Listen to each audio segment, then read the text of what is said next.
തട്ടിപ്പുകൾ തടയാനുള്ള സർക്കാർ നീക്കങ്ങളുടെ ഭാഗമായി പുതിയ നിയമനിർമ്മാണവും. തെറ്റായ വിവരങ്ങൾ നൽകി അർഹമില്ലാത്ത ആനുകൂല്യങ്ങൾ കൈപ്പറ്റുന്ന ബെനിഫിറ്റ് തട്ടിപ്പുകാർക്ക് ഇനി മുതൽ പിടിവീഴും.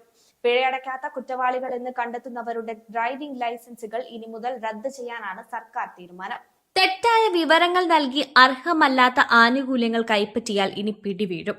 ഇത്തരക്കാരെ കുറ്റവാളികൾ എന്ന് കണ്ട് ലൈസൻസുകൾ റദ്ദ് ചെയ്യാനാണ് സർക്കാർ തീരുമാനം. സിസ്റ്റത്തെ അവഗണിച്ച് മുന്നോട്ടു പോകുന്നവരിൽ നിന്ന് 1000 പൗണ്ടോ അതിൽ കൂടുതലോ പിഴയോ 2 വർഷം വരെ ഡ്രൈവിംഗ് വിലക്കും ലഭിക്കും.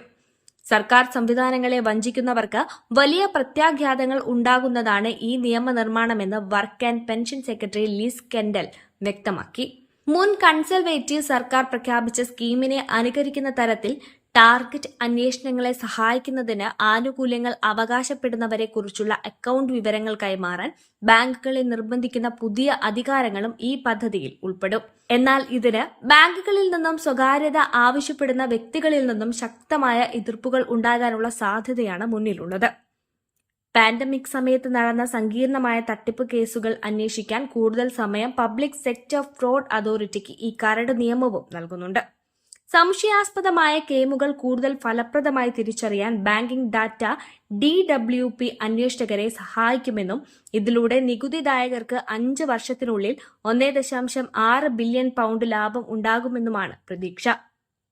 എന്നാൽ ഇത് ആനുകൂല്യങ്ങൾ അവകാശപ്പെടുന്നവരുടെ സ്വകാര്യതയ്ക്കുള്ള അവകാശത്തെ ഹനിക്കുന്നതാണെന്നും അതോടൊപ്പം തന്നെ നിയമാനുസൃതമായി ആനുകൂല്യങ്ങൾ അവകാശപ്പെടുന്നവരെയും അന്വേഷണത്തിന്റെ പരിധിയിൽ ഉൾപ്പെടുത്തുന്നതാണെന്നും പ്രചരണ ഗ്രൂപ്പുകൾ മുന്നറിയിപ്പ് നൽകി കഴിഞ്ഞു.